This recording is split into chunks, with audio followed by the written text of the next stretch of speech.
I'm Rebecca Cook and I'm with Bela Pilates, and I wanted to talk a little bit today about back issues, particularly those who might have either arthritis, stenosis in their back, or degenerative disc disorder.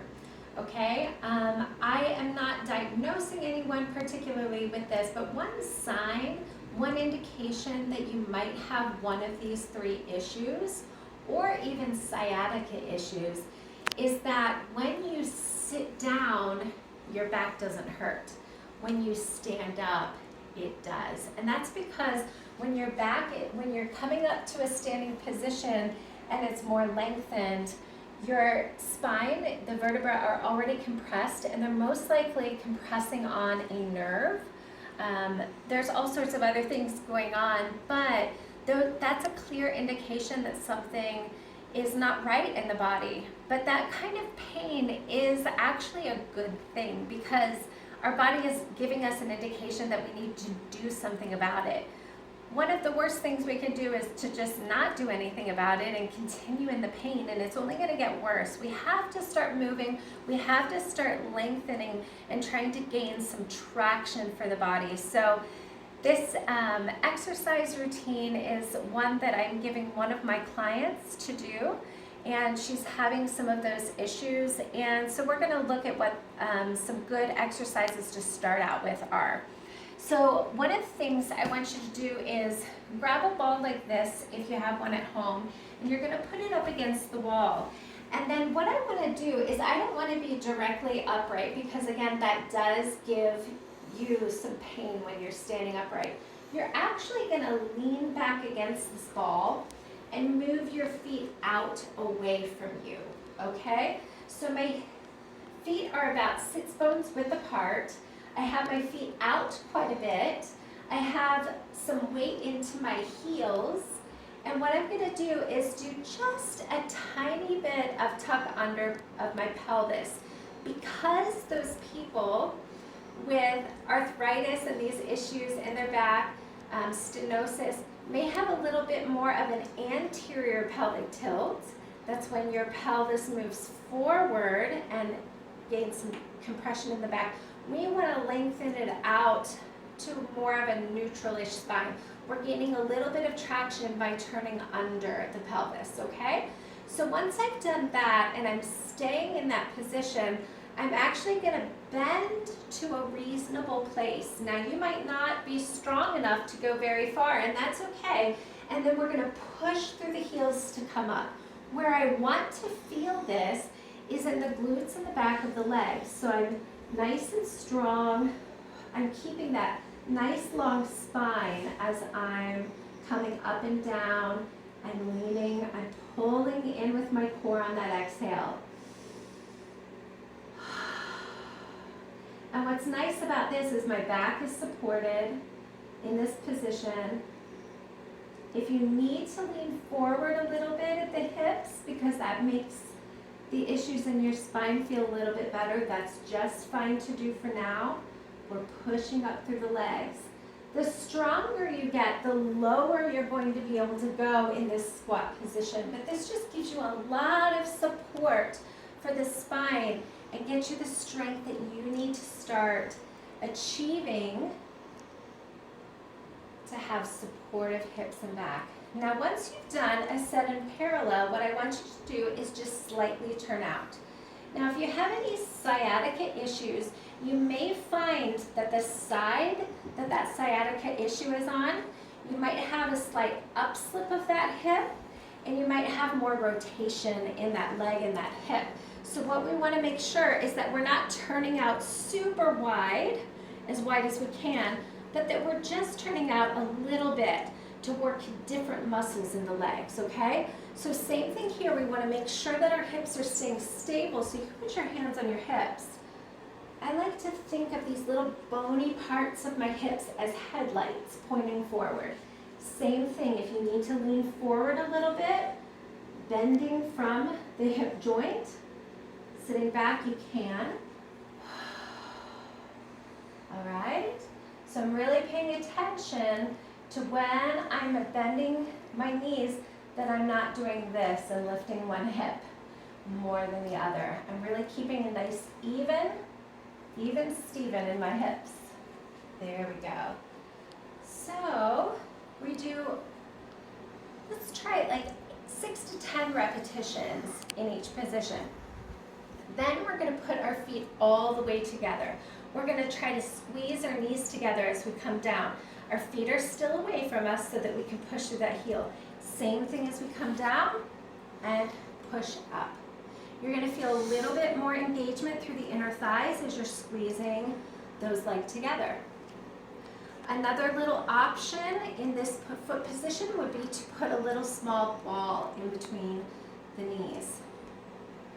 So we're essentially doing nice leg and footwork while standing, leaning against the ball. These are called wall squats with your big resistance ball. Every time I come up, I'm pulling in with that transverse abdominis, pulling inward. In the inhale, you can let it release. Exhale, pull in and up. So you've done that set there. And then the last one, you're going to go just a little bit wider in the leg, a little bit turned out. Same thing. Pushing through the heels. We're really trying to think of tall through the spine, lots of space in between our vertebrae. Every time we push up, we're pushing with the backs of the legs, lower part of the glutes, lengthening up. Again, if you need to lean forward just a little bit to protect that back, that's going to make it more possible for you to do this exercise. All right, so you can start out with just one set of each, going straight in a row. You might have to pause in between each set, you may not. And then once you've done that, you could do all 4 of those foot positions and then take a small break, maybe a 1 or 2 minute break, and then do the whole series again. You can build up to that, you can do it up to 3 times. All right, then we're gonna make our way over here to my Cadillac. And what you're gonna see here is it's set up like maybe our bed would be. So you can find a place in your home, you can do this on a couch if that's comfortable. You can do it on a bed. You could even do it on the floor, but that might not be the best coming up and down off the floor. The first thing we're gonna do, you could also do this one in a chair. You're gonna sit with your feet flat on the floor. This is nice because it's a little bit taller. You don't want to find a really low seat where you're lifting up the knees higher than the hips. We want the knees to be quite significantly lower than the hips, but we want our feet to be flat on the floor. Okay, so this is more of an isometric exercise and a breathing exercise that's going to help decompress the spine. So we're in this sitting position. You can put fists next to you into the chair or the table or the bed.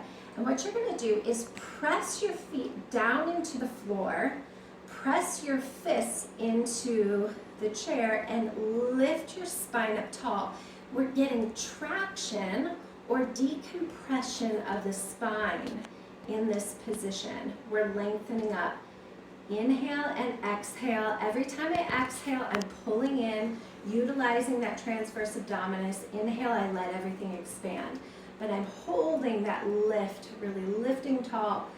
And then once you've held it for about 5 breaths, you're going to relax. Okay, so this might be our normal state to just kind of slouch and relax.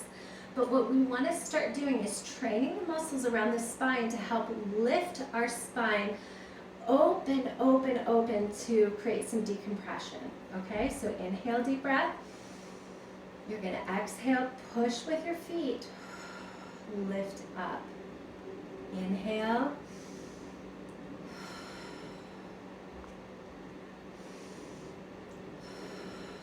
Trying to stay tall, relaxing the neck. And then you're going to relax, okay? You're going to repeat that 5 to 10 times, whatever feels good to you. Your arms might be longer than mine, so you might not get them all the way straight when you push up. You might still have slightly bent arms, and that's okay. Or you can bring them a little bit wider. You can even press with your fingertips. All right? I mentioned to one of my clients this week, a really good cue is to imagine that you have a third eyeball on your chest. And our normal position, especially with phones, computers, when we sit, is to just slouch a little bit. So that little third eyeball would be looking down towards the floor. But what we want is just this little adjustment of bringing that eyeball up so that it can just look straight ahead. It's a very small adjustment. It doesn't mean that I have to pin my shoulders back or be in this, trying to have good posture. It's just a very simple lift of that sternum bone up, and then I'm in place. My head is stacked on top of my spine. It feels a whole lot better, okay? So that's the second exercise I want you to work on. The next exercise I want you to do is some traction for the back.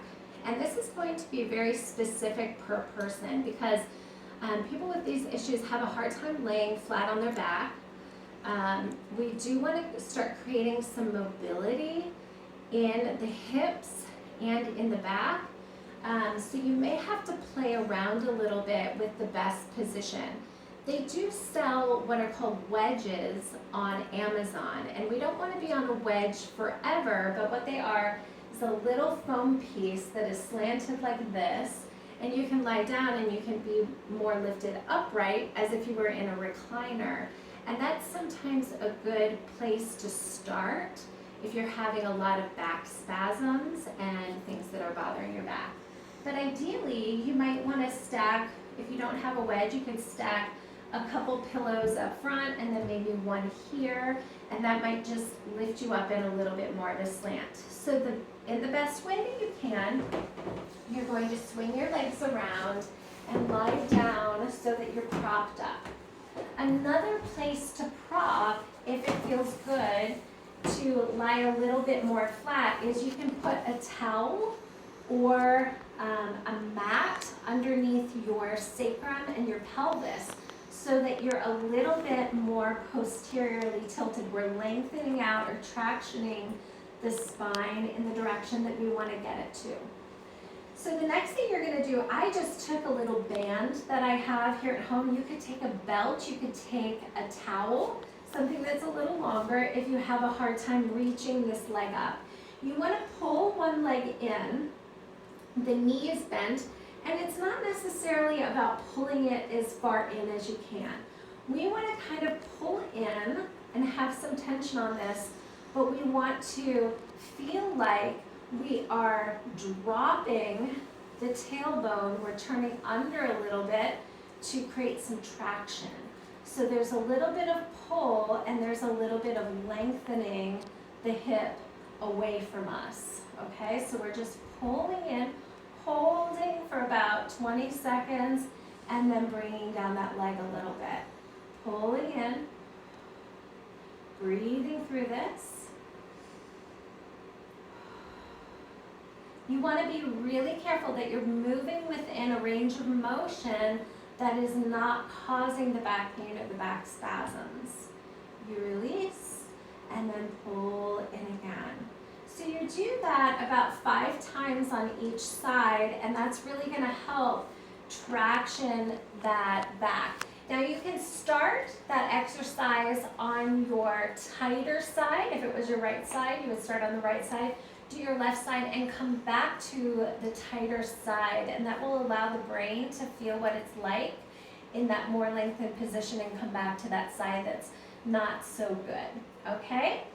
The next thing I want you to do, if it's possible, is to just spread the legs a little wide, and we're just going to start some hip mobility, reaching the knee away from us, and then back and forth. So you can go as slowly as you want. You can even pause for a stretch. I'm trying to reach my knee across the room and come back. Just this little bit of stretch can really help, especially because your tensor fasciae latae muscles here on the side of the hips tend to be very tight, and that's going to help through the back, into the hip as well, into that vastus lateralis quadricep muscle. So you can pause for 4 or 5 seconds and then switch, or just move gently back and forth. You could also do in and just sit there for a little bit, letting that stretch, and then put your feet together and stretch out and go back and forth that way, just to get some mobility through the hip joint and the leg. Okay, after you're done with that, I want you to very carefully come up to a sitting position. All right, the last exercise I have for you is with a ball. You can get these on Amazon. They're nice. They make these that, this particular one is Urban Fit, and you can put up to, I believe, 600 pounds of pressure on this ball and it will not pop. So I do recommend, if you need it, just get one that does have that weight bearing. I used to tell people to just get a little bouncy ball from the store, but we can't guarantee that they're all going to be of good quality. So you're going to take this ball, and what you're going to try to do, if you can't bring your legs here, you can always sit on the edge of your bed and just lean back into the ball. So you'd be like this, okay? So that's another option if it's too hard for you to be in more of a flat position. But ideally, we would swing our legs around. We want our legs slightly bent. And we're placing the ball relatively underneath the shoulder blades. And what you'll see happen is, instead of letting my back arch like this, I'm going to turn it under. I'm letting it posteriorly tilt so that I can lengthen those back muscles. Now, if I'm just sitting here, this is difficult. I'm not leaning all my weight back. I'm actually lifting up a little bit, so my rectus abdominis, my core is really working. And all you're going to do is just little pulses. And you might feel a little shaky doing these.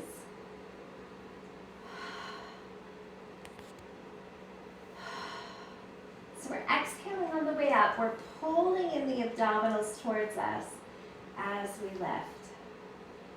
You can eventually go into a little bit of upper back, mid-back extension and lift further. But that's only if it's possible. Notice I'm not arching my low back as I go back. It's just the thoracic spine that has a little bit of extension.